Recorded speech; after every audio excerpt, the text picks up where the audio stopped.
سمجھتا ہوں کہ موجودہ زمانے میں بہت سے مسلمان نبی کی حقیقت سے بھی ناآشنا ہیں، اس لیے بھی ان کے دلوں میں یہ مسئلہ گھر نہیں کر سکتا کہ مرزا صاحب کو نبی ماننے میں کیا قباحت ہوتی ہے کہ جس پر اس قدر چیخ و پکار کی جا رہی ہے۔ اس لیے ضروری ہے کہ اس کی کچھ تھوڑی سی حقیقت بیان کر دی جائے۔ مدعیہ کی طرف سے نبی کی کوئی تعریف بیان نہیں کی گئی، صرف یہ کہا گیا ہے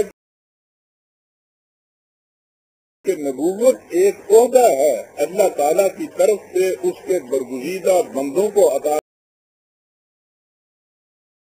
کیا جاتا رہا ہے، اور نبی اور رسول میں فرق بیان کیا گیا ہے۔ ہر رسول نبی ہوتا ہے اور نبی کے لیے لازمی نہیں کہ وہ رسول بھی ہو۔ فریق ثانی نے بیان کیا ہے کہ رسول ایک انسان ہے جسے اللہ تعالیٰ احکام شریعت کی تبلیغ کے لیے بھیجتا ہے، بخلاف نبی کے کہ وہ عام ہے، کتاب لائے یا نہ لائے۔ رسول کے لیے کتاب لانا شرط ہے۔ اسی طرح رسول کی ایک تعریف یہ بھی کی گئی ہے کہ رسول وہ ہوتا ہے جو صاحب کتاب ہو یا شریعت سابقہ کے بعض احکام کو منسوخ کرے۔ یہ تعریفیں، یہ لکھا ہے اس میں، یہ تعریفیں چونکہ اس حقیقت کے اظہار کے لیے کافی نہ تھیں، اس لیے میں اس جستجو میں رہا کہ نبی یا رسول کی کوئی ایسی تعریف مل جائے جو تصریحات قرآن کی روح سے تمام لوازم نبوت پر حاوی ہو۔ اور انہوں نے اس کے بعد کہا ہے کہ اتنے سال میں اسی تلاش میں رہا کہ اس مقدمے کے فیصلے کا مدار اس بات پر تھا کہ نبی کی تعریف کیا ہے اور مقام نبوت کیا ہوتا ہے، لیکن یہ چیز جو تھی مجھے کہیں نہیں ملتی تھی۔ آخر کار ایک رسالہ میں ایک مضمون بعنوان میکینکی اسلام از جناب چودھری غلام احمد صاحب پرویز، یہ چودراہٹ ہماری زمانے جاہلیت کی یادگار ہے، چودھری غلام احمد صاحب پرویز میری نظر سے گزرا۔ اس میں انہوں نے مذہب اسلام کے متعلق آج کل کے روشن ضمیر طبقہ کے خیالات کی ترجمانی کی ہے، اور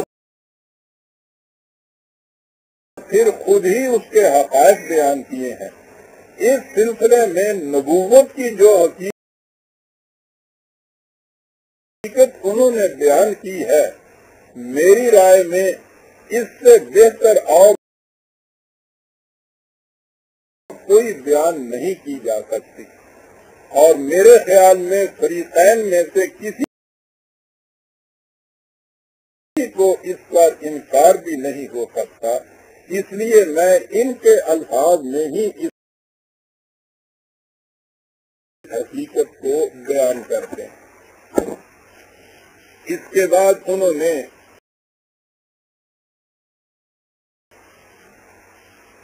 میرے اس مضمون سے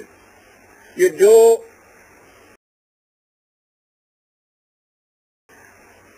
ختم نبوت کے موضوع پر نہیں لکھا گیا تھا، بلکہ ضمناً اس میں یہ بات آ گئی تھی کہ مقام نبوت کیا ہے، ختم نبوت کی اہمیت کیا ہے، اس کے اقتباسات نہایت تفصیل سے دینے کے بعد انہوں نے پھر یہ فیصلہ کیا کہ مدعا علیہ قادیانی عقائد اختیار کرنے کی وجہ سے مرتد ہو چکا ہے، لہذا اس کے ساتھ مدعیہ کا نکاح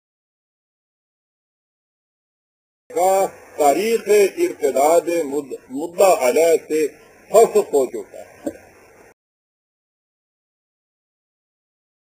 یہ پہلا فیصلہ تھا 1935 میں جو ایک عدالت کی طرف سے ہوا تھا۔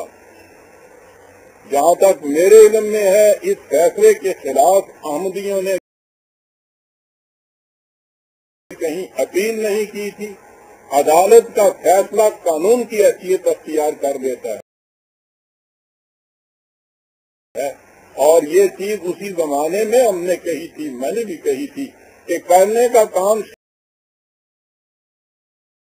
صرف یہ ہے کہ حکومت کو کہا جائے کہ جب قانون نے یہ فیصلہ دے دیا ہے کہ ایک شخص مرزائیت کے عقائد اختیار کرنے سے مسلمان نہیں رہتا، تو اسے اب قانونی حیثیت دے دینی چاہیے۔ اور یہی چیز تھی حضرت علامہ نے جسے 1935 میں پیش کی۔